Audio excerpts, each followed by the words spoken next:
Hello guys, இன்னைக்கான video அதை பற்றி பார்த்தீங்கன்னா இந்தியா விசஸ் ஆஸ்திரேலியா தேர்ட் T20யோட ரிவ்யூ பற்றி தான் பார்க்க போகிறோம். இந்தியன் டீமுக்கு இந்த மேட்சை வின் பண்ணுறதுக்கு எந்த அளவுக்கு சான்சஸ் இருக்குது அப்படின்றத இந்த வீடியோவில் பார்த்தலாம். சரி வாங்க, ரொம்ப பேசாமல் வீடியோக்குள்ளே போயிடலாம். This video is sponsored by SBI Jobs. இதுக்கப்புறம் பார்த்தீங்கன்னா ஒரு ப்ரொமோஷன் வீடியோ வரும். அந்த வீடியோ ஃபுல்லாக பாருங்கள். உங்களுக்கு அந்த ஜாபில் ஜாயின் பண்ணோம் அப்படின்னா டிஸ்பிளேல தெரியிற நம்பருக்கு உங்களோட நேம் அண்ட் குவாலிஃபிகேஷனை வாட்ஸ்அப் பண்ணுங்கள்.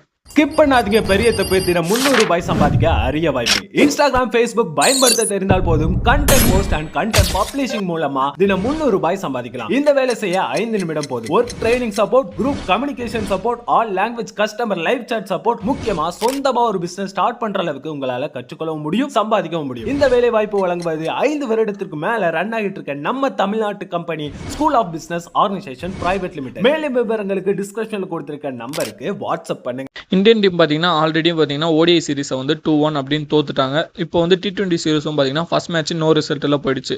அதுக்கப்புறம் செகண்ட் மேட்ச் பார்த்தீங்கன்னா ஒரு மறுநாடி வாங்கினாங்க. 125க்கு ஆல் அவுட்டு. ஆஸ்திரேலியா வந்து 13 ஓவர்லேயே பார்த்தீங்கன்னா அதை சேஸ் பண்ணிட்டு போயிட்டாங்க. சரி, ஃபர்ஸ்ட் T20 பார்த்தீங்கன்னா நல்லா தானே இந்தியன் டீம் பேட்டிங் ஆனாங்க. ஏன் செகண்ட் T20 தோத்தாங்க அப்படின்னு பார்த்தீங்கன்னா அதுக்கு ஒரே ரீசன் தான். ஜாஸ் ஹேசல்வுட்டை பார்த்தீங்கன்னா அடிக்க பார்த்து அவுட் ஆனாங்க. கண்ணா பின்னான்னு வர எல்லா பாலையும் அடிக்க போகிறேன், எல்லா பாலையும் சுத்த போகிறேன் அப்படின்னு சொல்லிட்டு ஆனது தான் பார்த்தீங்கன்னா செகண்ட் T20 பார்த்தீங்கன்னா இந்தியன் டீம் தோத்ததுக்கு ஒரே ஒரு ரீசன். அபிஷேக் சர்மா அந்த மாதிரி ஆடலாம், பட் அதர் எண்டில் பார்த்தீங்கன்னா ஒருத்தர் கொஞ்சம் ஸ்டெபிலிட்டி கொடுத்து ஆடணும். அபிஷேக் சர்மா அண்ட் சஞ்சு சாம்சன் அப்படின்னு ஒரு சூப்பரான ஓப்பனிங் காம்பினேஷன் இருந்தது. அதை உடச்சி பார்த்தீங்கன்னா சுப்மன் கில்லை வைஸ் கேப்டனாக போட்டு அவரை ஓப்பனிங் கொண்டு வந்தாங்க. சஞ்சுவை பார்த்தீங்கன்னா 4 இறக்குறாங்க, 3 இறக்குறாங்க, ஒரு சில டைம் 6 கூட இறக்குறாங்க. இந்த மாதிரி டவுன்ஸ் மாற்றி மாற்றி அனுப்புறதுனால அவருக்கு வந்து டீமில் எந்த அளவுக்கு வந்து ஸ்டெபிலிட்டி இருக்குது அப்படின்னு தெரியல. ஏன்னா அவரோட நேச்சுரல் கேம் ஆடுறதா இல்லை ரன்ஸ் அடித்து டீமில் வந்து தன்னோட பொசிஷனை வந்து நான் ஹோல்ட் பண்ணணுமா அப்படின்ற ஒரு கன்ஃபியூஷன்லேயே அவர் ப்ளே பண்ணிட்டு இருக்காரு. சுப்மன் கில் T20ல பார்த்தீங்கன்னா அந்த அளவுக்கு பெரிய பர்ஃபார்மன்ஸ்லாம் இல்லைங்க. அவரோட நம்பர்ஸாக இருக்கட்டும், ஸ்ட்ரைக் ரேட்ஸாக இருக்கட்டும், பொறுமையாக தான் ஸ்டார்ட் பண்ணுவார். ஒரு 20 பால் பிடிச்சாருனா தான் பார்த்தீங்கன்னா ஆக்சிலரேட்டே பண்ண ஆரம்பிப்பார். பட் அபிஷேக் சர்மா அப்படி கிடையாது. எடுத்ததுலேருந்தே ஃபர்ஸ்ட் பார்லேருந்தே பார்த்தீங்கன்னா டாப் கியர் தான். இறங்கி வருவார் ஃபர்ஸ்ட் பாலுக்கு, அந்த மாதிரி ஒரு பிளேயர். சூரியகுமார் யாதவ் பார்த்தீங்கன்னா பிச் ஓரளவுக்கு ட்ரூவாக இருந்தது, நல்ல பவுன்ஸ் இருந்ததுன்னா அவரும் பார்த்தீங்கன்னா வேற லெவலில் ஆடுவார். திலக் வர்மாவை பார்த்தீங்கன்னா நம்பர் 4 அண்ட் நம்பர் 3 மாற்றி மாற்றி அனுப்பிச்சிட்டு இருக்காங்க. இந்தியன் டீம் கிட்ட என்ன சொல்கிறாங்கன்னா, நாங்கள் எங்களோட பேட்டிங் லைனப்பா ஃப்ளெக்சிபிளாக வச்சுக்க ட்ரை பண்ணுறோம் அப்படின்னு சொல்கிறாங்க. பட் அதெல்லாம் தேவையே இல்லைங்க. நீ இந்த பொசிஷனில் தான் ஆட போகிற, உனக்கு இதுதான் ரோல் அப்படின்னு அவங்களுக்கு ஒரு ரோல் கிளாரிட்டி கிளியராக கொடுத்தாலே போதும், அவங்க நல்லா பர்ஃபார்ம் பண்ணுவாங்க.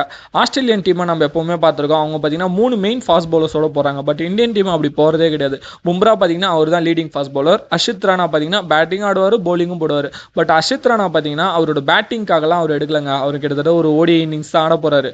பட் அவரோட பவுலிங் பார்த்தீங்கன்னா ரொம்ப எக்ஸ்பென்சிவாக இருக்காரு. 2 ஓவர்லேயே கிட்டத்தட்ட பார்த்தீங்கன்னா 14 எக்கானமிக்கு போயிட்டார் போன மேட்சும். குல்தீப் யாதவும் பார்த்தீங்கன்னா தேவையில்லாமல் எடுத்தாங்க. அவர் ஷார்ட்டாக போட்டார், பின்னிட்டாங்க, 2 விக்கெட் எடுத்தார். பட் இருந்தாலும் 40 ரன் கொடுத்துட்டாரு. இந்த வாட்டி பார்த்தீங்கன்னா கண்டிப்பாக குல்தீப்பை ட்ராப் பண்ணிட்டு அவங்க ஹர்ஷ்தீப் சிங்கை ஆடியே ஆகணும் இந்த மேட்சுக்கு. அப்படி இல்லைன்னா கண்டிப்பாக இந்த மேட்சும் பார்த்தீங்கன்னா இந்தியன் டீம் ஜெயிக்கிறதுக்கு வாய்ப்பே கிடையாது. ஆஸ்திரேலியன் டீம் தான் பார்த்தீங்கன்னா இந்த மேட்சுக்கு ஒரு எட்ஜோட போகிறாங்க. ஏன்னா ஆஸ்திரேலியா மோஸ்ட்லி அவங்க சேம் டீமோட ஆடுவாங்க. ஹேசல்வுட்டை பார்த்தீங்கன்னா இந்தியன் டாப் ஆர்டர் தாங்கணும். அதுக்கப்புறம் பார்த்தீங்கன்னா குல்தீப் யாதவ் ட்ராப் பண்ணிட்டு ஹர்ஷ்தீப் சிங் எடுத்துட்டு வந்தாங்கன்னா நம்மளோட ஃபாஸ்ட் பவுலிங் ட்ரையோ ஓரளவுக்கு ஆஸ்திரேலியன் பேட்டிங் லைனப்போ கொஞ்சம் கன்ஃபியூஸ் பண்ணுற அளவுக்கு இருக்கும். இல்லை நான் வந்து பும்ரா ஒரே ஒரு ஃபாஸ்ட் பவுலரோட தான் போப்பேன்னா பும்ரா அண்ட் வருண் சக்கரவர்த்தி இவங்க 2 பேரும் பார்த்து ஆடிட்டாங்க அப்படின்னா அதுக்கப்புறம் நம்ம கிட்ட விக்கெட் எடுக்கிறதுக்கு ஆளே இருக்காது. அஷித் ராணா விக்கெட் எடுப்பாருன்னு சொன்னீங்கனாலும் ரொம்ப எக்ஸ்பென்சிவ்ங்க. 40-50 ரன்லாம் போயிட்டாருன்னா மேட்சை ஜெயிக்க முடியாது. ஸோ இந்த மேட்சுக்கு பார்த்தீங்கன்னா ஆஸ்திரேலியா தான் பார்த்தீங்கன்னா ஒரு எட்ஜோட போகிறாங்க. இந்தியன் டீம் காம்பினேஷனை மாற்றி வின் பண்ணுறாங்களான்னு வெயிட் பண்ணி பார்க்கலாம். இந்த மேட்சோட ரிவ்யூவில் உங்களை அடுத்த வீடியோவில் சந்திக்கிறேன். See you all.